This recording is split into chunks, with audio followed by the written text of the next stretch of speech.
அனைவருக்கும் உற்சாகமான இனிய காலை வணக்கம். இன்றைய நாள் மார்ச் 17, 2025 பங்குனி 3ஆம் நாள் திங்கட்கிழமை. அனைவருக்கும் வெற்றிகரமான நாளாக அமைய டைகர் குடும்பம் சார்பாக வாழ்த்துகிறோம்.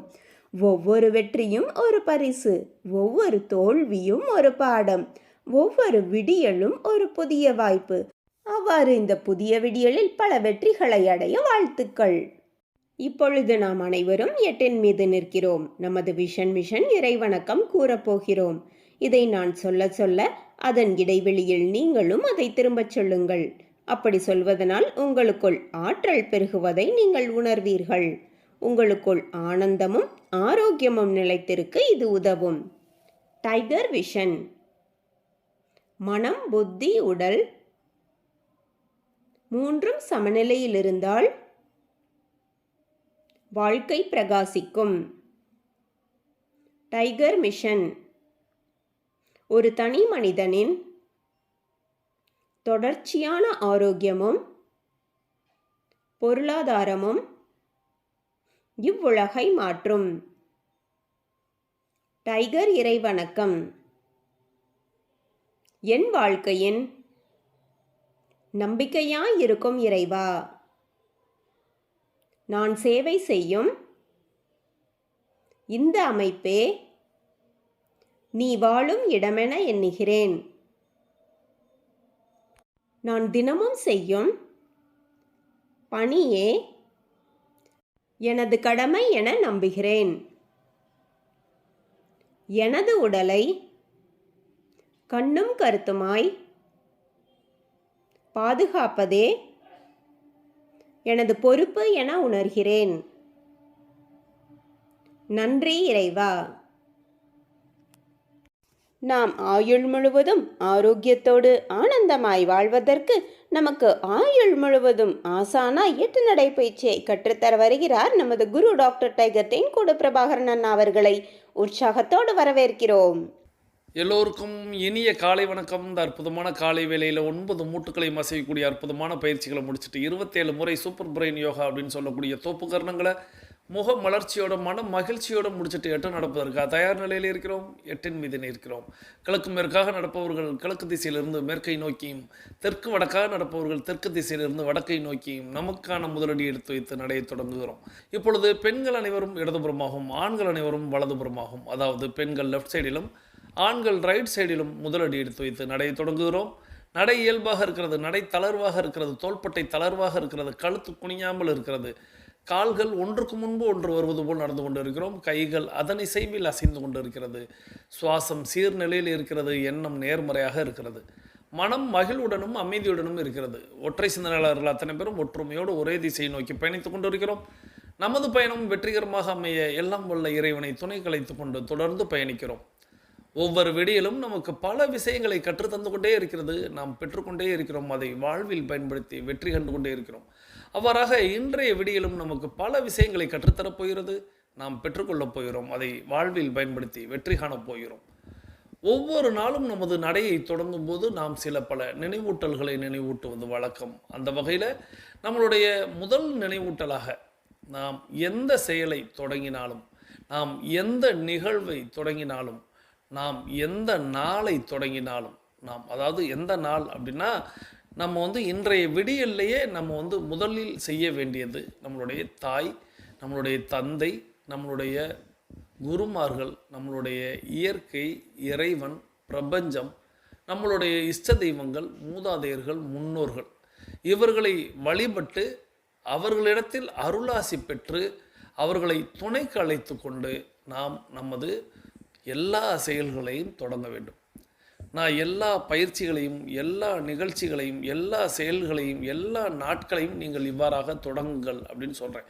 ஏன் அப்படின்னா, அன்றைய நிகழ்வு, அன்றைய நாள், அன்றைய செயல், அன்றைய நிகழ்ச்சி இது நம்மளுக்கு சிறப்பானதாக நிறைவடைய வேண்டும், வெற்றியோடு நிறைவடைய வேண்டும். அப்படின்னா நாம் முதலில் செய்ய வேண்டியது அப்படின்னு நம்மளுடைய முன்னோர்கள் இதை சொல்லி கொடுத்துருக்குறாங்க. இதை செயல்படுத்தின அத்தனை பேருமே வெற்றியை பெறாங்க. ஸோ அதனால் நீங்கள் உங்களுடைய விடியல்லையே இந்த விஷயம் நினைவில் இருக்க வேண்டும். அதே போல் நீங்கள் எந்த செயல் செய்தாலும் இப்போ பயிற்சிக்கு வந்திருக்கீங்க, பயிற்சி களத்தில் வந்து நிற்கிறீங்க அப்படின்னா அந்த இடத்துல நீங்கள் உங்களுடைய தாய் தந்தை, குருமார்கள், இயற்கை, இறைவன், பிரபஞ்சம், இஷ்ட தெய்வங்கள், மூதாதையர்கள், முன்னோர்கள் இவர்களை நீங்கள் வழிபட்டு நீங்கள் துணை கலைத்து செய்யணும். எல்லா செயலும் நீங்கள் எது தொடங்கினாலும் நீங்கள் இதை மட்டும் செய்து தொடங்குனீங்கன்னா நிச்சயமாக அந்த நிகழ்வு உங்களுக்கு வெற்றியை தரும் அப்படிங்கிறத மட்டும் இன்றைக்கி நீங்கள் இன்னும் கொஞ்சம் நினைவில் கூடுதலாக பதிவு செய்து கொள்ளுங்கள். ஸோ ஒவ்வொரு நாளும் நம்மளுடைய நினைவூட்டலில் முதல் நினைவூட்டலாக இது எப்பொழுதுமே இருக்கும். அதன் பிறகு நம்ம வந்து இந்த வெதுவெதுப்பான நீர் பருகணும் அப்படிங்கிற ஒரு செயல் சொல்லி கொடுத்துக்கிட்டே இருப்போம். ஸோ இதை நீங்கள் நிச்சயமாக ஒவ்வொரு நாளும் கடைபிடிக்கணும். இப்போ விடிகாலையில் நீங்கள் வந்து வெதுவெதுப்பான நீர் பருகணும் அப்படின்னா நீங்கள் விடிகாலையில் எழுந்து அதன் பிறகு போய் நீங்கள் வந்து உங்களுடைய அடுப்பங்கரையில் நீங்கள் உங்களுடைய அடுப்பை பற்ற வைத்து நீங்கள் வந்து நீரை சுட வைத்துன்னு அந்த செயலை நீங்கள் அப்போ செஞ்சுக்கிட்டு இருக்கிறத விட என்னையை கேட்டால் உங்களுக்கு ஒரு கூடுதலாக ஒரு செய்தி என்ன சொல்லுவேன் அப்படின்னா, நீங்கள் முதல் நாள் இரவிலேயே அதை செய்து அதை ஒரு ஃப்ளாஸ்க் அப்படின்னு சொல்லக்கூடிய அந்த சுடுநீர் குடுவையை நீங்கள் வந்து பயன்படுத்தி கொள்ளலாம். அப்படி நீங்கள் வந்து அதில் வந்து நீங்கள் நீரை சேமித்து வைத்து அந்த நீரை நீங்கள் விடிகாலையில் எழுந்ததும் நீங்கள் வெதுவெதுப்பாக வைத்து கொள்ளுங்கள். கொதிக்க கொதிக்க சில நேரங்களில் சில பேர் வைத்து கொள்வார்கள். அப்படி இல்லாமல் வெதுவெதுப்பாக நீங்கள் வைத்து அந்த நீரை நீங்கள் காலையிலேயே பருகுனீங்க அப்படின்னா, ஏன்னா நான் சொல்லக்கூடிய அந்த இடைவெளி உங்களுக்கு தெரியும்னு நினைக்கிறேன். அதாவது நம்ம எழுந்து நம்ம இந்த செயலையெல்லாம் அடுப்பெல்லாம் பற்ற வைத்து நீரை கொதிக்க வைத்து அந்த நீரை ஆற வைத்து நம்ம குடிப்பது அப்படிங்கிறது சற்று நேரத்தை இழுத்தணும். அப்போ நம்ம வந்து மற்ற செயல்களை செய்ய தொடங்கணும். ஆனால் முதல் காரியமாக எப்படி நம்ம தாய் தந்தையர்களை வணங்குகிறோமோ அதே போல் இந்த வெதுவெதுப்பான நீர் பருகுதல் அப்படிங்கிற ஒரு செயலையும் நம்ம செய்யணும். அப்போ அதை நம்ம முதல் நாள் இரவே தயார் செய்து வைத்து கொண்டால் அது இன்னும் உங்களை அடுத்து உற்சாகமாக, ஏன்னா முதல் செயல்களே நம்ம வெற்றியோடு செய்யும் பொழுது நம்ம காலையில் எழுந்ததோடு நம்மளுடைய தாய் தந்தையர்களை வணங்குறோம். அதுக்கப்புறம் நமக்கு அருகில் இருக்கக்கூடிய அந்த வெதுவெதுப்பான நீரை நம்ம வந்து 2 டம்ளர் பருகிறோம் அப்படின்னாலே அதுதான் நம்ம செய்யக்கூடிய முதல் செயல். அப்போ அந்த முதல் செயலே வெற்றிகரமாக நடக்கும் பொழுது அன்றைய நாள் இன்னும், ஏன்னா நீங்கள் காலையில் எழும்பொழுதே நிறைய பேருக்கு எங்கே சோம்பல் அப்படிங்கிறது ஏற்படும் அப்படின்னா அன்றைய நாளின் செயல்களை எண்ணியே நிறைய பேருக்கு சோம்பல் ஏற்படும். ஏன் ஞாயிற்றுக்கிழமை உற்சாகத்தோடும் திங்கட்கிழமை ஒரு சற்று சோர்வு குறைந்தும் ஏன் எல்லாருமே எழுறாங்க அப்படின்னா அன்றைய நாளின் வேலையை எண்ணி.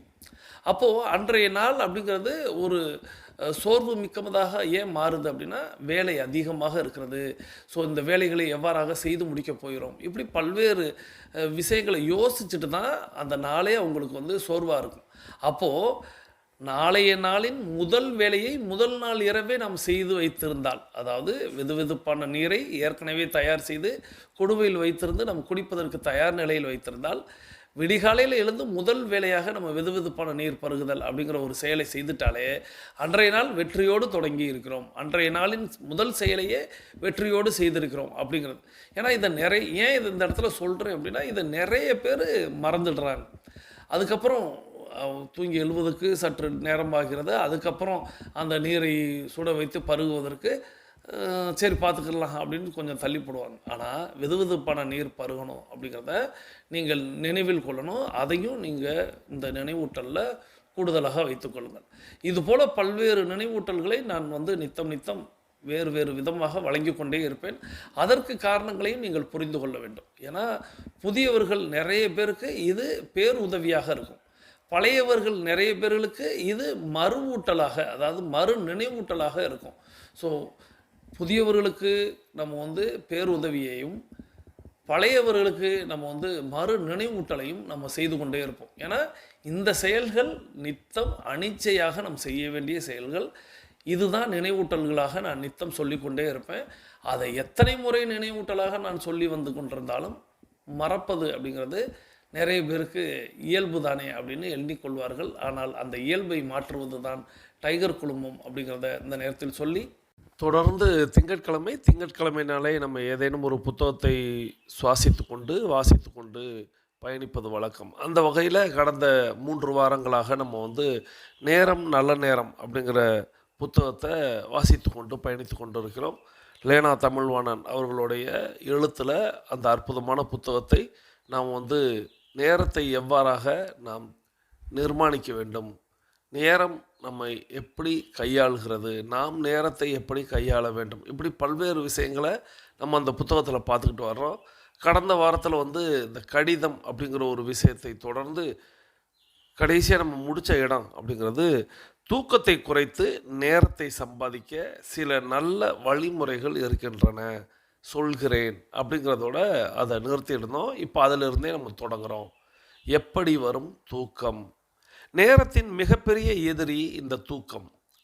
நான் சட்டக்கல்லூரி மாணவனாக இருந்து என் தந்தையின் எதிர்பாராத மரணம் காரணமாக பத்திரிகை உலகிற்கு வந்தபோது நேர விஷயத்தில் மிகவும் திணறிப்போனேன். திடீர் என்று வந்த அங்கீகாரங்களை ஜீரணிப்பதற்கு மிக கடினமாக இருந்தது. கடிதங்கள், தொலைபேசி அழைப்புகள், பார்வையாளர்கள் என்று எல்லோருமாக என்னை ஒரு வழி பண்ணினார்கள். இவையெல்லாம் நிகழும் வரை எப்போது விழிப்பு வருகிறதோ அதுவரை தூங்கி கொண்டிருந்த நான் இனி இப்பழக்கத்தை விட்டொழிக்க வேண்டும் என்று தீர்மானம் செய்து கொண்டேன்.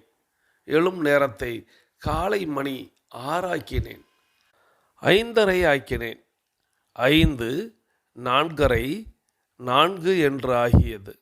இப்போது 3:30 நிற்கிறது. தூக்கம் என்பதை சிலர் சூரியனோடு சம்பந்தப்படுத்தி கொண்டிருக்கிறார்கள். இருட்டினால் தூங்குவது, விடிந்தால் எழுவது என்று வைத்திருக்கிறார்கள். சில பேர் விடிந்து வெகு நேரமாகியும் கூட எழுந்திருப்பதில்லை. எங்கள் வீட்டிற்கு ஒரு உறவினர் வந்தார். என்னை காலையில் சீக்கிரம் எழுப்பி விடுங்கள் என்றார். எனக்குள் ஒரே குறுகுறுப்பு. அட, இவர் நம்மை விட சீக்கிரம் எழுந்திருக்கிற பேர்வழி போல் இருக்கிறது என்று. எத்தனை மணிக்கு எழுப்பிவிட என்றேன். காலையில் ஞாபகமாய் 7:30 மணிக்கு எழுப்பி விடுங்கள் என்றார். எனக்கு தூக்கி வாரி போட்டது.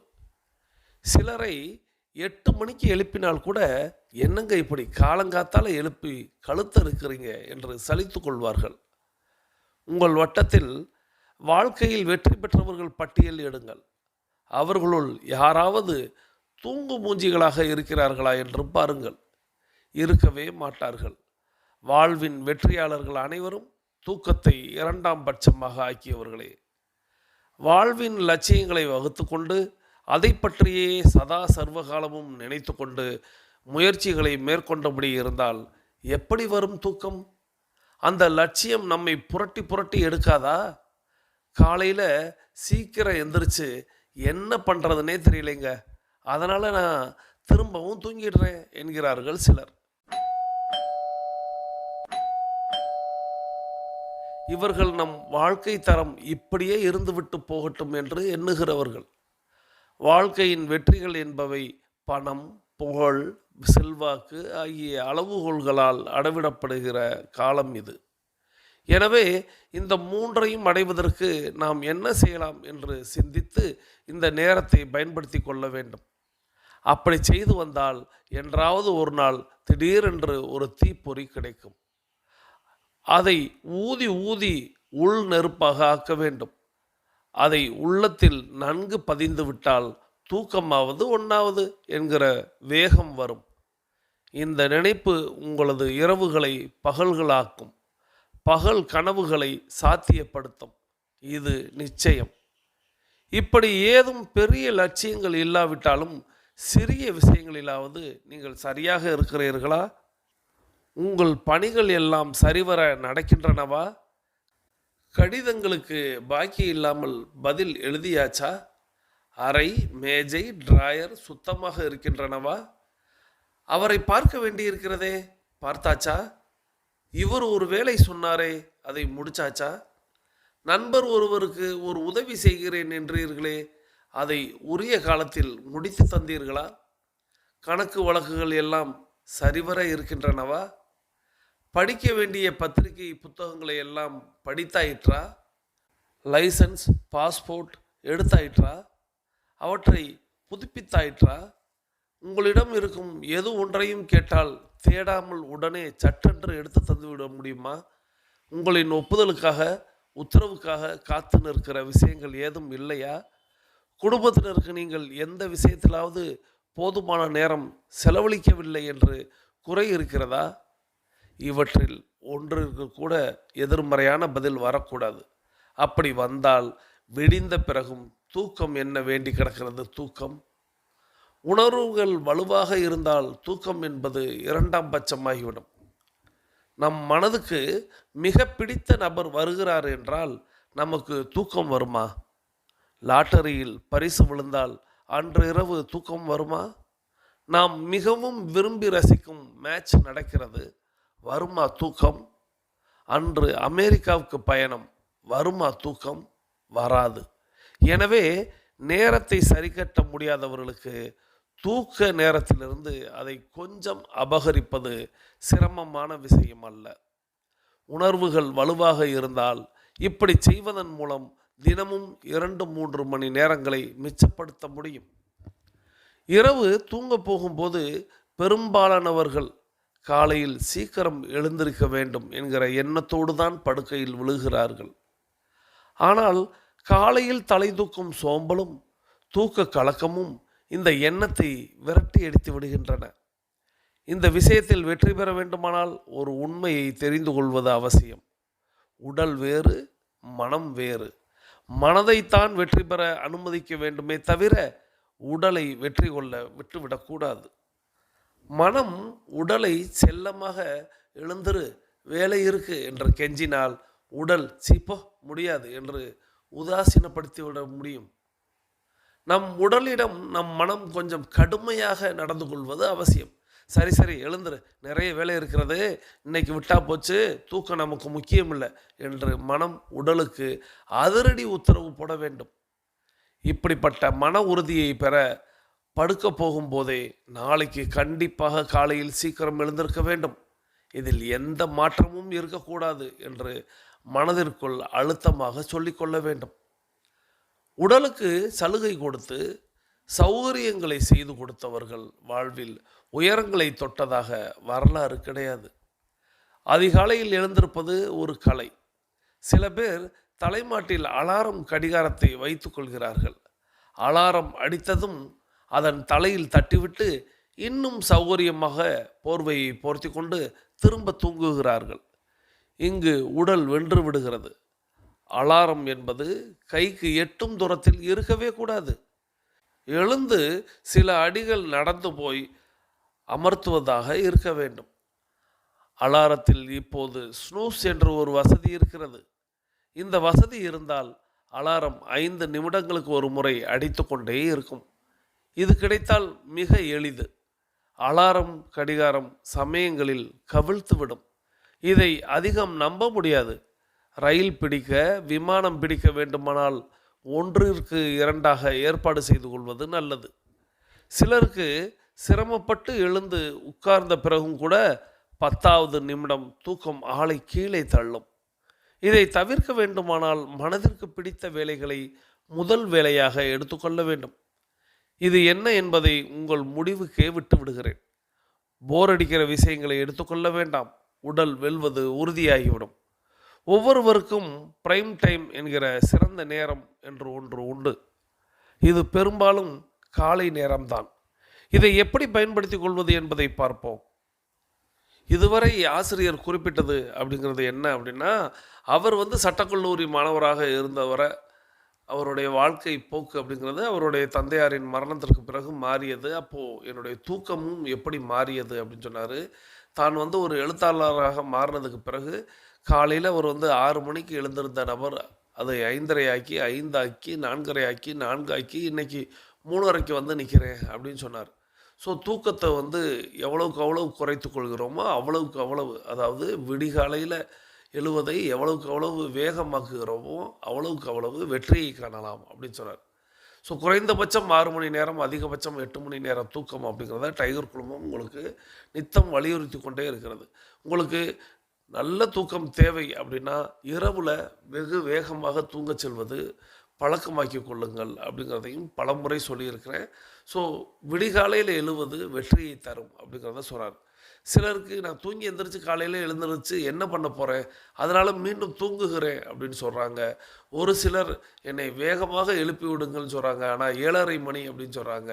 சிலர் 8 மணிக்கு எழுப்பி விட்டால் கூட எழுப்பி விட்டவர்களை அவர்கள் வந்து கடிந்து கொள்கிறார்கள் அப்படின்ட்டு பல்வேறு வகையான நபர்களை சொன்னார்.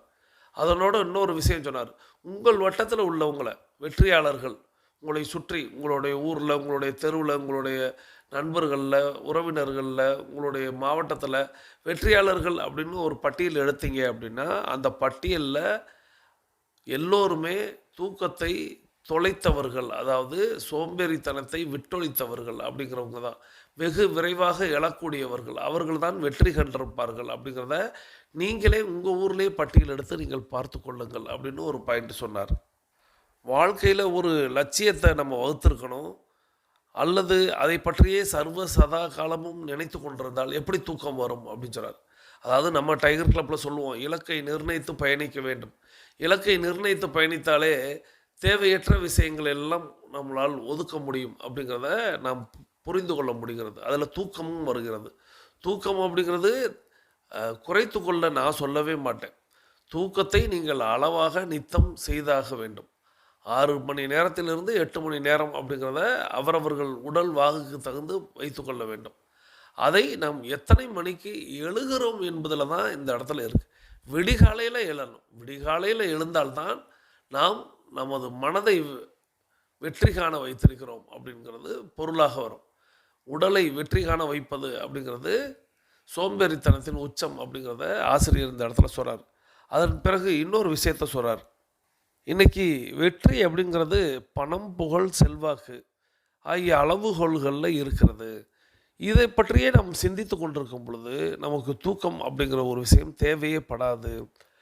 இப்படி நாம் செய்து வந்தால் என்றாவது ஒரு நாள் திடீரென்று ஒரு தீப்பொறி கிடைக்கும். அதை நம்ம ஊதி ஊதி பெருசாக்கணும். அதை நம்மளுடைய உள்ளத்தில் நன்கு பதிந்து விட்டால் தூக்கம் அப்படிங்கிறது நமக்கு தூக்கமாவது ஒன்றாவது அப்படின்னு நாம் சோம்பேறித்தனத்தை விட்டொழித்து எழுந்து நடப்போம் அப்படிங்கிறத சொன்னார். இது நிச்சயம் நடந்தேறும். ஒருவேளை உங்களுக்கு பெரிய லட்சியங்களெல்லாம் இல்லை, பெரிய இலக்குகளெல்லாம் இல்லை அப்படின்னாலும் இவைகளையெல்லாம் நீங்கள் செய்திருக்கிறீர்களான்னு ஒரு பட்டியல் வரிசையாக சொன்னார். உங்களுடைய வேலைகள் எல்லாம் சரிவர நடக்கிறதா? கடிதங்களுக்கெல்லாம் பாக்கி இல்லாமல் பதில் எழுதிவிட்டீர்களா? உங்களுடைய அறை, மேஜை, ட்ராயர் இவைகளையெல்லாம் சுத்தமாக வைத்திருக்கிறீர்களா? நீங்கள் ஒருத்தரை பார்க்கணும்னு நினச்சிங்களே, அவரை பார்த்துட்டீங்களா? ஒருத்தர் உங்கள்கிட்ட ஒரு வேலை சொன்னாரே, அதை செஞ்சிட்டிங்களா? நீங்கள் ஒருத்தருக்கு உதவி செய்கிறேன்னு சொன்னீங்களே, அதை உரிய நேரத்தில் செஞ்சிட்டிங்களா? இப்படி உங்களுடைய கணக்கு வழக்குகளை எல்லாம் நீங்கள் சரிவர செய்திருக்கிறீர்களா? படிக்க வேண்டிய புத்தகங்களை படித்து விட்டீர்களா? லைசன்ஸு, பாஸ்போர்ட்டு இவைகளையெல்லாம் எடுத்தாயிற்றா? அவற்றையெல்லாம் புதுப்பித்தாயிற்றா? உங்களிடம் இருக்கும் எது ஒன்றையும் கேட்டால் தேடாமல் உடனே சட்டென்று எடுத்து தந்துவிட முடியுமா? உங்களின் ஒப்புதலுக்காக, உத்தரவுக்காக காத்து நிற்கிற விஷயங்கள் ஏதும் இல்லையா? குடும்பத்தினருக்கு நீங்கள் எந்த விஷயத்திலாவது போதுமான நேரம் செலவழிக்காமல் இருக்கிறீர்களா? அந்த குறை இருக்கிறதா? இதெல்லாம் இப்போ நம்ம சொன்னது சின்ன சின்ன சின்ன சின்ன விஷயங்கள். இவைகளில் ஒன்று கூட எதிர்மறையான பதில் வரக்கூடாது. அப்படி வந்துச்சுன்னா விழுந்த பிறகு உங்களுக்கு அப்படி என்ன தூக்கம் வேண்டி கிடக்கிறது அப்படின்னு அவர் சொன்னார். ஸோ இவைகளில் நிச்சயமாக பெருவாரியான நபர்களுக்கு நிறைய வேலைகள் மிச்சம் கிடக்கும். நம்ம இப்போ சொன்னதுலேயே ஆமாம்ல, இதெல்லாம் நம்ம செய்யாமல் இருக்கோம் அப்படின்னா நம்ம நேரத்தை வீணடிக்கிறோம் அப்படிங்கிறது பொருளாக சொன்னார்.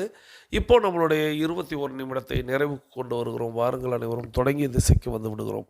கிழக்கு மேற்காக தொடங்கியவர்கள் கிழக்கு திசையிலும், தெற்கு வடக்காக தொடங்கியவர்கள் தெற்கு திசைக்கு வந்து விடுகிறோம். நமது உள்ளங்கைகளை மடக்கி பறிக்கிறோம். இறுக்கமாக இருக்கிறது. விரலின் நகங்களின் வண்ணங்களை பறிக்கிறோம். சிவப்பு வண்ணத்தில் மறை இருக்கிறது. சுவாசத்தை சோதித்து பறிக்கிறோம். 2வது நாசியிலும் சுவாசம் வரக்கூடிய இந்த வேளையில் நாம் அனைவரும் நமக்கு அருகில் இருக்கக்கூடிய குடிநீரை எடுத்து நிறுத்தி நிதானித்து ரசித்து ருசித்து பருகிக் கொள்கிறோம். தண்ணீர் பருகுதல் என்பது ஒரு கலை என்பதை நாம் அறிவோம். தண்ணீர் பருகும் பொழுது நமது கவனத்தை நீரில் வைப்போம், நீரின் தன்மையில் வைப்போம், நீரின் சுவையில் வைப்போம். நீர் பருகி முடித்தவங்க இப்போ உங்களுடைய மொபைல் ஃபோனை கையில் எடுத்துக்கிட்டு பதிலளிக்க போகிறீங்க. நம்ம எப்போதுமே குறைந்தபட்சம் 3 கேள்விகளுக்கு விடையளிப்போம்.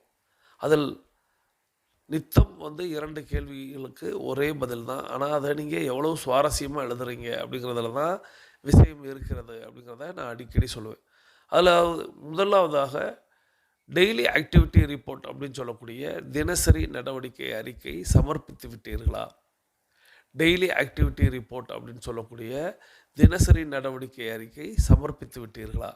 ஆம்னு ஒற்றை வார்த்தையில் பதில் சொல்ல முடியும். அதையே உற்சாகம் மிகுதியாக நான் என்னுடைய வாழ்க்கையில் என்னுடைய வெற்றி பாதையான இன்றைய நாளை நான் வெற்றிகரமாக நிறைவு செய்தேன். அதை டெய்லி ஆக்டிவிட்டி ரிப்போர்ட்டில் பதிவு செய்தேன்.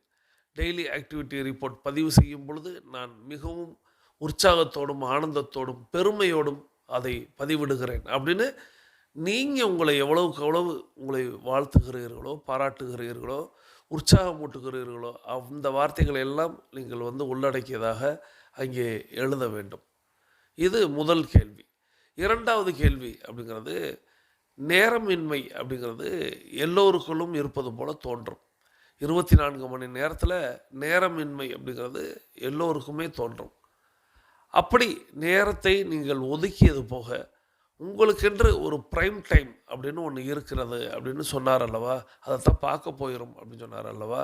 அவ்வாறாக உங்களுடைய ப்ரைம் டைம் எது? உங்களுக்கான நேரம். நீங்கள் எதை எப்பொழுது செய்யும் பொழுது உற்சாகமாக இருக்கிறீர்கள், எப்பொழுது நீங்கள் சுறுசுறுப்பாக இருக்கிறீர்கள், எப்பொழுது நீங்கள் ஆனந்தமாக இருக்கிறீர்கள், அந்த ப்ரைம் டைம் எவ்வளவு அப்படிங்கிறத குறிப்பிடுங்கள். நித்தம் இந்த கேள்விக்கு உங்களுக்கு புரியலை அப்படின்னா கொஞ்சம் மீண்டும் ஒரு முறை கேட்டு பாருங்கள். ப்ரைம் டைம் அப்படிங்கிறது எல்லோருக்கும் உண்டு. அந்த ப்ரைம் டைம் அப்படிங்கிறது உங்களை எப்பொழுது அது உற்சாகமாக வைத்திருக்கிறதோ, எப்பொழுது நீங்கள் ஆனந்தமாக இருக்கிறீர்களோ, எப்பொழுது நீங்கள் சுறுசுறுப்பாக இருக்கிறீர்களோ அதுதான் ப்ரைம் டைம். அது 24 மணி நேரத்தில் எவ்வளவு உங்களுக்கு இருக்கும் அப்படிங்கிறத குறிப்பிடுங்கள். அது எந்த நேரமாக இருக்கும் அப்படின்னு சொல்லுங்கள். இப்போ என்னிடத்தில் கேட்டால் என்னுடைய ப்ரைம் டைம் அப்படின்னு உற்சாகமாக இருக்கக்கூடிய நேரம் அப்படிங்கிறது நிறைய விஷயங்களில் இருந்தாலும், நான் உங்களுக்கு செஷன் கொடுக்கும் பொழுது அந்த பதிவிடக்கூடிய நேரம் அப்படிங்கிறதும், நான் 8 நடை மற்றும் என்னுடைய பயிற்சிகளை செய்யும் பொழுதும் இது என்னுடைய ப்ரைம் டைம் அப்படின்னு நான் வச்சுருப்பேன். இப்போ இது எனக்கு ஒரு 3 மணி நேரங்கள் அப்படிங்கிறது குறைந்தபட்சமாக இப்போ இங்கே சொல்வதற்காக சொல்கிறேன். அது அதிகபட்சமாக நிறைய விஷயங்களில் என்னால் ஒதுக்க முடியும். ஏன்னா அப்படி செய்கிறதுனால தான் உற்சாகமாக நம்ம 5ஆம் ஆண்டுலையும் பயணித்து கொண்டிருக்கிறோம் அப்படிங்கிறத நீங்கள் அறிவீர்கள். அதுபோல் உங்களுடைய ப்ரைம் டைம் அப்படிங்கிறது எது என்பதையும் குறிப்பிடுங்கள். இதுதான் இரண்டாவது கேள்வி. மூன்றாவதாக நம்மளுடைய வெற்றி ஸ்லோகனான வாழ்க நலத்துடன் வாழ்க வளத்துடன் அப்படிங்கிறத குறிப்பிடுங்கள். வாழ்க நலத்துடன் வாழ்க வளத்துடன் அப்படிங்கிறத குறிப்பிடுங்க. இந்த 3 கேள்விகளுக்கும் விடையளித்து கொண்டே பேசிக் கோர்ஸில் இருக்கக்கூடிய சகோதர சகோதரிகள் அஃபர்மேஷன் விசுவலைசேஷன் செய்துட்டு மீதம் இருக்கக்கூடிய புத்தகத்தை சுவாசிக்க வாருங்கள். அட்வான்ஸ் கோர்ஸில் இருக்கக்கூடிய 42 நிமிட நடைக்காரர்களான நமக்கான அடுத்த சுற்று தொடங்குகிறது. இப்பொழுது ஆண்கள் அனைவரும் இடதுபுறமாகவும் பெண்கள் அனைவரும் வலதுபுறமாகவும், அதாவது ஆண்கள் லெஃப்ட் சைடிலும் பெண்கள் ரைட் சைடிலும் முதலடி எடுத்து வைத்து நடையை தொடங்குகிறோம். நடை இயல்பாக இருக்கிறது, நடை தளர்வாக இருக்கிறது, தோள்பட்டை தளர்வாக இருக்கிறது, கழுத்து குனியாமல் இருக்கிறது, கால்கள் ஒன்றுக்கு முன்பு ஒன்று வருவது போல் நடந்து கொண்டு இருக்கிறோம். கைகள் அதன் இசைவில் அசைந்து கொண்டு இருக்கிறது. சுவாசம் சீர்நிலையில் இருக்கிறது. எண்ணம் நேர்மறையாக இருக்கிறது. மனம் மகிழ்வுடனும் அமைதியுடனும் இருக்கிறது. ஒற்றை சிந்தனையாளர்கள் அத்தனை பேரும் ஒற்றுமையோடு ஒரே திசையை நோக்கி பயணித்துக் கொண்டிருக்கிறோம். நமது பயணம் வெற்றிகரமாக அமைய எல்லாம் வல்ல இறைவனை துணை கலைத்து கொண்டு தொடர்ந்து பயணிக்கிறோம். தொடர்ந்து நம்ம நேரம் நல்ல நேரம் அப்படிங்கிற அந்த புத்தகத்தில் ஒவ்வொருவருக்கும் ப்ரைம் டைம் என்ற சிறந்த நேரம் என்று ஒன்று உண்டு. இது பெரும்பாலும் காலை நேரம்தான். இதை எப்படி பயன்படுத்தி கொள்வது என்பதை பார்ப்போம் அப்படிங்கிறது வரை பார்த்தோம். உங்களுடைய ப்ரைம் டைம் எது? நமக்கு அன்றாடம் வழங்கப்பட்டிருக்கின்ற 24 மணி நேரத்தில் தூக்க நேரத்தை கழித்து விட்டால், சில பேருக்கு சரிபாதி நேரத்தை அல்லவா கழிக்க வேண்டி வரும். தூக்க நேரத்தை கழித்து விட்டால் மீதமுள்ள நேரத்தில் சுமார் 2 முதல் 4 மணி நேரம்தான் ஒவ்வொருவருக்கும் ப்ரைம் டைம், அதாவது சிறந்த நேரம். நாமெல்லாம் இந்த குறிப்பிட்ட நேரத்தில்தான் மிகச்சிறந்த செயல் வீரர்களாக இருக்கிறோம். அலுவலகம் செல்கிறவர்களை உதாரணமாக எடுத்துக்கொள்வோமே. அலுவலகத்தில் நுழைந்து இருக்கையில் உட்கார்ந்த கொஞ்ச நேரத்திற்கு சிலர் மகா சுறுசுறுப்பாய் இருப்பார்கள். அப்புறம் பெட்டி பாம்பாய் அடங்கி போய் விடுவார்கள். வேறு சிலர் இந்த நேரத்தில் படு டென்ஷனாக இருப்பார்கள். பேங்க் தொகை அட்ஜஸ்ட்மெண்ட் இது போன்ற விஷயங்களில் நிதானமாக செயல்பட தொடங்கவே இவர்களுக்கு சிறிது நேரம் பிடிக்கும். அதெல்லாம் கிடையாது. நான் நாள் முழுக்க உற்சாகமாக இருக்கிறேன், நன்றாகத்தான் செயல்படுகிறேன், எனக்கு எல்லா நேரமும் சிறந்த நேரம்தான் என்று யாராவது வாதாடினால் அது ஒரு வரட்டு வாதம். உங்கள் வாழ்க்கை முறையை ஆராய்ந்து பார்த்தால் உங்களுடைய மிகச்சிறந்த நேரம் எது என்று உங்களுக்கே பிடிபட்டுவிடும். ஒரு நாளில் நம்முடைய மிகச்சிறந்த நேரம் எது என்பதை கண்டுபிடித்து விட்டால் அந்த நேரத்தை முக்கியமான முடிவுகளை எடுப்பதற்கும் வேலைகளை பார்ப்பதற்கும் பயன்படுத்த வேண்டும். பெரும்பாலானவர்களுக்கு விடிகாலை தான் சிறந்த வேலையாக இருக்கிறது. இதற்கு காரணம் இருக்கிறது. விடிகாலையில் எந்த செய்தியும் காதில் விழாமல் எவரும் கண்ணில் படாமல் இருப்பதால் நம் மனம் எவ்விதமான சலனத்திற்கும் சஞ்சலத்திற்கும் ஆளாகாமல் இருக்கிறது. நன்கு விடிந்து ஊரே விழித்து கொண்டால் ஆளுக்கால் தங்களது பிரச்சனைகளை நம்முடைய காதில் போட்டு அவற்றை நம்முடைய பிரச்சனைகளை ஆக்கிவிட்டு விட்டு போய்விடுகிறார்கள். இதனால் ஏற்படும் மன பாதிப்பு நம்முடைய சிந்தனைக்கும் செயல்களுக்கும் இடைஞ்சலாய் நிற்கிறது. எனவே நாம் பல விஷயங்களில் அறிவுபூர்வமான முடிவுகளை எடுக்காமல் உணர்ச்சி பூர்வமான முடிவுகளை எடுக்க வாய்ப்பு ஏற்படுகிறது. இவை பெரும்பாலும் கோளாறில்தான் முடியும். எனவே மற்ற விஷயங்கள் நம் முன் பாதிப்பை ஏற்படுத்தும் முன் நாம் நம்முடைய முக்கியமான பணிகளை முடித்துவிட வேண்டும், முக்கியமான முடிவுகளை எடுத்துவிட வேண்டும். ஆசிரியர் இந்த விஷயத்தில் என்ன சொல்ல வர்றாரு அப்படிங்கிறத நம்ம எல்லாருக்கும் இப்போ கொஞ்சம் தெளிவாக புரிஞ்சிருக்கும். அதாவது ப்ரைம் டைம் அப்படிங்கிறது சிறந்த நேரம் அப்படிங்கிறது 24 மணி நேரத்தில் எங்கே இருக்கிறது என்பதை பார்க்க வேண்டும். 24 மணி நேரத்தில் சில பேர் 12 மணி நேரங்கள் தூங்கியே கழித்து விடுவார்கள் அப்படின்னு நகைச்சுவையாக தொடங்கினார். அதன் பிறகு 2 மணி நேரம் நம்மளுடைய ப்ரைம் டைமாக இருக்கும். அது என்ன ப்ரைம் டைம் அப்படின்னா, ஒரு சில நேரங்களில் நம்ம ரொம்ப உற்சாகமாக இருப்போம். சில நேரங்களில் நம்மளே சில பல வேலைகளை செய்யும் பொழுது நேரம் போனதே தெரியலை அப்படின்னு சொல்லுவோம் அல்லவா. அது எப்பொழுது அப்படின்னா, அந்த வேலையில் நாம் மயங்கி இருக்கும்போது, அதாவது லயித்து இருக்கும்போது, அதை ரசித்து இருக்கும் பொழுது, அப்படி செய்யக்கூடிய பணிகளை வேலைகளை நாம் லயித்து செய்யும் பொழுது நேரம் போனதே தெரியாது. நான் உதாரணத்திற்கு சொன்னேன். இப்போ என்னுடைய ப்ரைம் டைம் அப்படிங்கிறது உங்களுக்கு நான் ஆடியோ வழங்கக்கூடிய நேரம் அப்படின்னு நான் சொன்னேன். இந்த ஆடியோ வழங்கக்கூடிய நேரத்தில் எனக்கு நித்தம் இந்த 1 மணி நேரம் அப்படின்னு எனக்கு தெரியும். ஒரு 3 மணியில் இருந்து நான் 4 மணிக்குள்ளாக உங்களுக்கான ஆடியோவை நான் பேசிடணும். இது எனக்கு நேரம் தெரியும். நம்ம 42 நிமிடங்களில் அதை பேசி முடிக்கணும் அப்படிங்கிறதுனால எனக்கு நேரம் தெரியும். அதே நேரத்தில் அதற்காக நான் தயாராவேன் அல்லவா. இப்போது நான் அதை மாலை நேரத்தில் எடுத்துக்கிறேன். நாளைக்கு என்ன காலையில் பேச போகிறோம், எதை பற்றி பேச போகிறோம், எதையெல்லாம் குறிப்பெடுத்துக்கொள்ள போகிறோம், எந்த கதைகளெல்லாம் எடுத்துக்கொள்ள போகிறோம், எதையெல்லாம் மேற்கோள் காட்டப் போகிறோம், இப்படி ஏதேனும் விஷயங்களை தேடி தேடி சேகரிப்பேன் அல்லவா. இதற்கு பார்த்தா சில நேரங்களில் 3 மணி நேரங்கள் கூட போயிருக்கும்.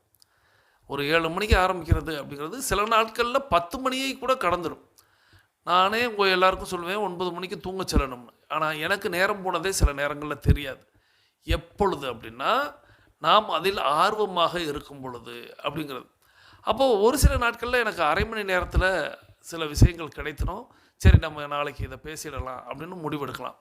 அப்போது அந்த ப்ரைம் டைம் அப்படிங்கிறது என்ன அப்படின்னா, நாம் சுறுசுறுப்பாக இருக்கக்கூடிய நேரம், நாம் ஆர்வமாக இருக்கக்கூடிய நேரம், நாம் மகிழ்வாக இருக்கக்கூடிய நேரம் அப்படிங்கிறத நம்ம ப்ரைம் டைம்னு வைக்கிறோம். இதை பெரும்பாலான நேரங்களில் விடிகாலையில் தான் நிறைய பேருக்கு கிடைக்கிறது அப்படிங்கிறத ஆசிரியர் சொல்கிறார்.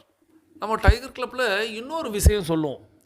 நம்ம இரவு நேரங்களில் அல்லது விடிகாலையில் வாட்ஸ்அப் பார்க்காதீங்க, ஸ்டேட்டஸ் பார்க்காதீங்க அப்படின்னு நம்ம சொல்லுவோம். ஏன் அப்படிங்கிறத ஆசிரியர் இந்த இடத்துல சொல்கிறார். ஏன் விடிகாலை பொழுதில் நம்மளுக்கு அது ப்ரைம் டைமாக மாறுகிறது அப்படின்னா, நம்மளுடைய மனம் எந்த விதமான சலனத்திற்கும் சஞ்சலத்திற்கும் ஆளாகாமல் இருக்கும். நீங்கள் வாட்ஸ்அப் பார்க்குறீங்க அல்லது ஏதேனும் ஒரு செய்தி பார்க்குறீங்க, விடிகாலை பொழுதில் ஏதேனும் ஒரு செய்தியை கேள்விப்படும் பொழுது அதனுடைய தாக்கம் நம்மளுடைய மனதில் அது பதியும் பொழுது அன்றைய நாள் முழுவதும் தாக்கமாக மாறிவிடும்.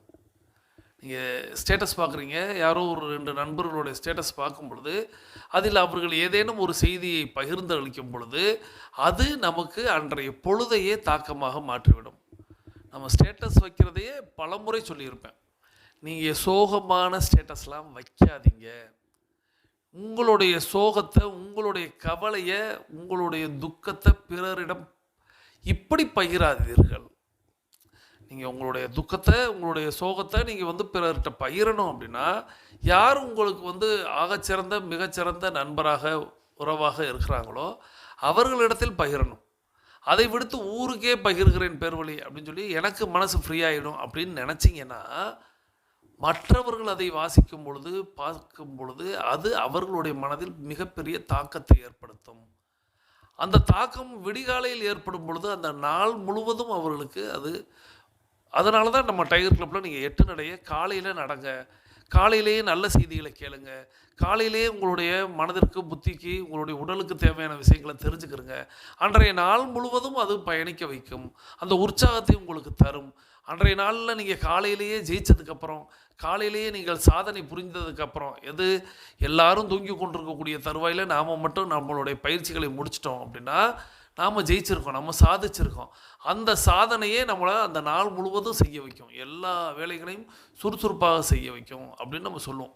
அப்போது விடிகாலை பொழுதில் தேவையற்ற மன சஞ்சலங்கள், தேவையற்ற மன சலனம் அப்படிங்கிறது ஏற்படாது. ஏன்னா மற்றவர்கள் விழிக்கும் முன்பாக நீங்கள் 8 நடை பயிற்சியை இப்போ மொபைலில் கேட்டு நடக்கிறீங்க. உங்களுக்கு மொபைல்லையே எந்த தொந்தரவும் வராமல் இருக்கணும்னாலே விடிகாலை பொழுதில் தான் நீங்கள் செய்ய முடியும். நீங்கள் யூடியூப்பில் கேட்குறீங்க, ஒரு நண்பர் இடத்துல இருந்து ஃபோன் வந்துடும், மாலை நேரத்தில் நீங்கள் நடக்கிறீங்க அப்படின்னா நீங்கள் என்ன பண்ணுவீங்க? நடையை தொடங்கிட்டீங்க, ஆடியோ கேட்டுக்கிட்டு இருக்கீங்க, நண்பர்கிட்ட இருந்து அழைப்பு வந்துருச்சு. நீங்கள் என்ன பண்ணுவீங்க? நண்பருடைய அழைப்பை தொடர்ந்து நீங்கள் எடுத்து பேச ஆரம்பிச்சிடுவீங்க. அதை பேசிக்கிட்டே நீங்கள் நடப்பீங்க. நடையோடைய நேரம் தெரியாது, அல்லது அவர் சொல்ல வந்த சம்பவம் புரியாது, அல்லது ஏதேனும் ஒரு சலனத்தை உண்டு பண்ணிடும். அப்போது நம்மளுடைய நோக்கம் என்ன? காலையில் 8 நடைப்பயிற்சி செய்யணும். 8 நடைப்பயிற்சி முடிச்சுட்டு அதனுடைய நோக்கம் என்ன? நம்மளுடைய விஷுவலைசேஷனை செய்ய போகிறோம். அப்போது நம்மளுடைய மனதை சமநிலைப்படுத்த போகிறோம். சமநிலைப்படுத்திட்டு விஷுவல் பண்ணினா தான் நம்ம எண்ணியது நடக்கும், கேட்டது கிடைக்கும். அப்போ அதற்காகத்தான் நம்ம விடிகாலையில் பண்ண சொல்கிறோம். நீங்கள் விடிகாலையில் எந்திரிக்கணும், உங்களுடைய தூக்கத்தை நான் கெடுக்கணும் அப்படிங்கிற எண்ணம் எனக்கு இல்லை. நான் எழுந்திருக்கிறேன், நீங்கள் எல்லாம் எழுந்திருங்கள் அப்படின்னு நான் சொல்ல வரல. நானும் உங்களை மாதிரி தான் இருந்தேன், நானும் என்னை மாற்றிக்கொண்டேன். நான் இன்றைக்கி தொடர்ந்து ஒரு உதாரணத்துக்கு சொல்லணும் அப்படின்னா, நேற்றைக்கு மாலை என்னுடைய நண்பர்கள் ஒரு 7-8 மணிக்கு அழைக்கிறாங்க, ஒரு இடத்துக்கு போய் வரலாம் அப்படின்னு வாட்ஸ்அப் குரூப் காலில் கூப்பிட்றாங்க. அப்படி கூப்பிடும் பொழுது நான் யதார்த்தமாக எடுக்கலை. சிறிது நேரம் கழித்து அவர்களிடத்தில் கூப்பிட்றேன். அவங்க எல்லாரும் ஒரு கெட் டுகெதர் அவங்க கூடிட்டோம், நீனு வா அப்படின்னு சொல்கிறாங்க. சொல்லும் பொழுதே மற்றவர்கள் என்ன சொன்னார்கள் அப்படிங்கிறதையும் அவர்கள் பகிர்கிறார்கள். என்ன சொன்னாங்க மற்றவங்க அப்படின்னா, இல்லை பிரபாவை டிஸ்டர்ப் பண்ணாதீங்க, அவர் காலையில் 3 மணிக்கெலாம் எழக்கூடியவர், அவர் 9 மணிக்கெலாம் தூங்க செல்லணும், ஸோ அதனால் அவரை கூப்பிடாதீங்கன்னு மறுபடியும் கூப்பிட வேணாம்னு சொன்னதுனால தான் மீண்டும் அழைக்கலை அப்படிங்கிறத சொல்கிறாங்க. அப்போது நான் அந்த நேரத்தில் அவர்களுக்கு அதை பதிவு செய்திருக்கிறேன். நான் விடிகாலையில் எழும்பவன், வெகு விரைவாக தூங்குபவன். அப்போது நம்மளை மாலை நேரத்தில் மற்றவர்கள் அழைப்பதை அவர்களாகவே தவிர்க்கிறார்கள். குரூப் கால்னால தான் வந்திருந்தது. இருந்தாலும் குரூப் காலில் நம்ம சரி நம்மளும் திரும்ப பதில் சொல்லணும் அல்லவா, மதிக்கணும் அல்லவா அப்படின்னு நான் ஒரு 8 மணி போல் அழைக்கிறேன். அப்போ அவர்கள் எல்லாரும் ஒரு இடத்துல கூடிட்டாங்க. இருப்பினும் என்னை மீண்டும் ஏன் அழைக்கலைன்னா அதுதான் காரணம் சொன்னாங்க. மீண்டும் என்னை அழைச்சாங்க, வந்துடுறீங்களா அப்படின்னு சொன்னாங்க. இல்லை நான் 9 மணிக்கெலாம் தூங்கணும், இல்லை இதைத்தான் எல்லாருமே சொன்னாங்க, சரி நாளைக்கு பார்க்கலாம் அப்படின்னு சொல்லிவிட்டு அந்த அழைப்பை துண்டித்தேன். ஸோ இது எப்போ ஏற்படும் அப்படின்னா, நாம் அந்த பதிவை அவர்களுக்கு சொல்லிக்கொண்டே இருக்க வேண்டும். அப்போது நாம் விடிகாலையில் எழ பழகணும் அப்படின்னா முதல் நாளே அதற்கான திட்டத்தை நம்ம கொண்டு வரணும். முதல் நாள் தூங்க செல்லும் பொழுதே, அலாரம் வைக்கும் பொழுதே நம்ம ஒரு திடமான ஒரு முடிவோடு இருக்கணும்னு ஏற்கனவே பார்த்தோம் அல்லவா. அதைத்தான் இந்த இடத்துல விடிகாலையில் நாம் அந்த ப்ரைம் டைமாக வச்சுக்கொள்ளும் பொழுது நிச்சயமாக அது நமக்கு நன்மையை தரும். எந்தவித டிஸ்டர்பன்ஸும் இருக்காது, எந்தவித சலனமும் சஞ்சலமும் இருக்காது. அறிவுபூர்வமான முடிவுகளை எடுப்பதற்கும் உணர்ச்சி பூர்வமான முடிவுகளை எடுக்காமல் இருப்பதற்கும் அது ஒரு வாய்ப்பாக இருக்கும். ஸோ நாம் விடிகாலையில் நம்மளுடைய ப்ரைம் டைமை வச்சுக்கணும். நாள் முழுக்க நாம் வேலை செய்வது போல தோன்றினாலும் கூட நம்முடைய வேலைகளில் 60% நாம் கண்டறிந்துள்ள சிறந்த நேரத்தில்தான் முடிக்கப்படுகின்றன. நாள் முழுக்க நாம் வேலை செய்வது போல தோன்றினாலும் கூட நம்முடைய வேலைகளில் 60% நாம் கண்டறிந்துள்ள சிறந்த நேரத்தில்தான் முடிக்கப்படுகின்றன. ஸோ நாம் ஒரு நாள் முழுவதும் வேலை பார்க்குறோம், ஆனால் நம்மளுடைய ப்ரைம் டைமில் தான் 60% முடிச்சிருப்போம் அப்படின்னு சொல்கிறார். மற்ற நேரங்களில் எத்தனை மணி நேரத்தை வீணாக்கினாலும் கூட பரவாயில்லை, ஆனால் நம்முடைய ப்ரைம் டைம் எதுவோ அதில் ஒரு நிமிடத்தை கூட வீணாக்கி விடக்கூடாது. மற்ற நேரங்களில் எத்தனை மணி நேரத்தை நீங்கள் வீணாக்கினா கூட பரவாயில்ல, ஆனால் உங்களுடைய ப்ரைம் டைம் அப்படிங்கிறது ஒரு 2லிருந்து 4 மணி நேரம் வச்சுருக்கீங்க அப்படின்னா அதில் ஒரு நிமிடத்தை கூட வீணாக்கி விடாதீங்க அப்படின்னு ஆசிரியர் சொல்கிறார். இந்த நேரத்தை அரட்டை அடிப்பதற்கோ தூங்குவதற்கோ செலவழித்து விட்டோம் என்றால் அதை விட ஒரு கிரிமினல் வேஸ்ட் எதுவும் இருக்க முடியாது.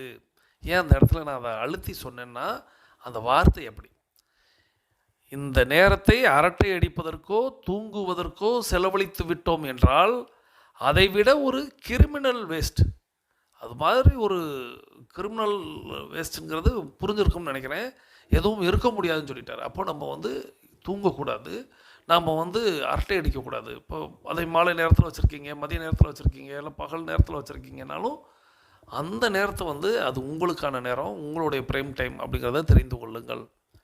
ராகு காலம் என்றும் யமகண்டம் என்றும் ஒரு நாளில் 3 மணி நேரத்தை சரியற்ற நேரமாக இனங்கண்டு பிரித்து ஒதுக்கி வைப்பவர்கள் ஒரு நாளில் நமக்கு உகந்த சிறந்த நேரம் எது என்பதை இனங்கண்டு கொண்டு அதை பயன்படுத்தாமல் இருந்தால் அது எப்படி நியாயமாகும்? இப்போது ராகு காலம் யமகண்டம் இப்படியெல்லாம் சொல்லுவாங்க, அப்படியெல்லாம் அந்த நேரங்களில் எதுவும் செய்யக்கூடாதுலாம் சொல்லுவாங்க. அதையெல்லாம் இனங்கண்டு நீங்கள் பிரித்து வச்சுருக்கும்போது, ஒதுக்கி வச்சுருக்கும்போது உங்களுக்கான சிறந்த நேரம் அப்படிங்கிறத, உகந்த நேரம் அப்படிங்கிறத, ப்ரைம் டைம் அப்படிங்கிறத இனங்கண்டு கொண்டு அதை பயன்படுத்தாமல் இருந்தால் அது எப்படி நியாயமாகும் அப்படின்னு கேட்குறாரு. சரிதானே? நம்மளுடைய ப்ரைம் டைம் எது அப்படிங்கிறத நம்ம கண்டுபிடிச்சு அந்த நேரத்தை வீணாக்காமல் நம்ம பார்க்கணும். நாள்தோறும் இந்த நேரம் எப்போது வரும் எப்போது வரும் என்று ஏங்க வேண்டும். காதலி வரும் நேரத்திற்காக ஏங்கி நிற்கும் காதலனை போல அப்படின்னு ஆசிரியர் சொல்றார். அந்த நேரம் எப்போ வரும் அப்படின்னு நம்ம ஏங்கி காத்திருக்கணும். நான் பலமுறை சொல்லுவது தான், அந்த சுற்றுலா செல்லும் பொழுது அல்லது திரைப்படத்திற்கு செல்லும் பொழுது அல்லது ஊருக்கு செல்லும் பொழுது நம்ம எப்போ அந்த நாள் வரும், அந்த நேரம் வரும் அப்படின்னு காத்திருப்போம் அல்லவா, அந்த ஒரு உற்சாகம் இருக்கும் அல்லவா. அதுபோல் நம்மளுடைய ப்ரைம் டைமை, நம்மளுடைய உகந்த நேரத்தை, நம்மளுடைய சிறந்த நேரத்தை நாம் எதிர்பார்த்து காத்திருக்க வேண்டும். அந்த அளவுக்கு நம்ம ஏங்க வேண்டும் அப்படின்னு ஆசிரியர் சொல்கிறார். இப்படி ஏங்க ஆரம்பித்து விட்டால் நீங்கள் வெற்றியூருக்கான பயணத்தில் காலடி எடுத்து வைத்து விட்டீர்கள் என்று பொருள். இப்படி நம்ம ஏங்க ஆரம்பிச்சிட்டோம்னா, ஆசைப்பட ஆரம்பிச்சிட்டோம்னா, அனுபவிக்க ஆரம்பிச்சிட்டோம் அப்படின்னா வெற்றியூர் அப்படின்னு சொல்கிறார். வெற்றி அப்படிங்கிற ஒரு ஊரை நோக்கி உங்களுடைய பயணத்தில் நீங்கள் காலடி எடுத்து வைத்து விட்டீர்கள் அப்படின்னு பொருள் அப்படின்னு சொல்கிறார். ஸோ இப்படி நம்ம ஏங்கணும். நம்மளுடைய ப்ரைம் டைமுக்காக, நம்மளுடைய உகந்த நேரத்திற்காக நம்ம ஏங்கி காத்திருந்து அதை முழுமையாக பயன்படுத்தி ஒரு வினாடியை கூட அதில் தேவையற்று செலவழித்து விடாமல் நாம் முழுமையாக பயன்படுத்தினால் வெற்றி கிட்டும். வெற்றியூருக்கான பயணத்தில் காலடி எடுத்து வைத்து விட்டோம் அப்படின்னு இந்த இடத்துல இந்த தலைப்பை நிறைவு செய்கிறார். ஸோ ப்ரைம் டைம் அப்படிங்கிறது எதுவென அப்படின்னு நான் இடைவெளியில் கேள்வி கேட்டிருந்தேன், நீங்கள் ஒரு பதில் சொல்லியிருக்கீங்க. இருப்பினும் இன்றைக்கி உட்காந்து யோசிங்க, நம்மளுடைய ப்ரைம் டைம் எது, எப்போ நம்ம உற்சாகமாக இருப்போம், எப்போ நம்ம நம்மளுடைய வேலைகளை வெகு விரைவாக செய்கிறோம், எப்பொழுது நாம் சுறுசுறுப்பாக இருக்கிறோம். இது நிச்சயமாக ஒவ்வொருத்தவங்களுக்கும் ஒவ்வொரு நேரத்தில் இருக்கும். நான் விடிகாலையில் இருக்கிறது அப்படிங்கிறது ஒரு 2 மணி நேரத்தை வச்சுக்கிறேங்க, அது நம்மளுடைய பயிற்சிக்காக வச்சுக்கிறேங்க. உங்களுடைய பணிகளுக்காக, உங்களுடைய தொழில்களுக்காக, உங்களுடைய சேவைகளுக்காக எத்தனையோ நேரம் வச்சுருப்பீங்க.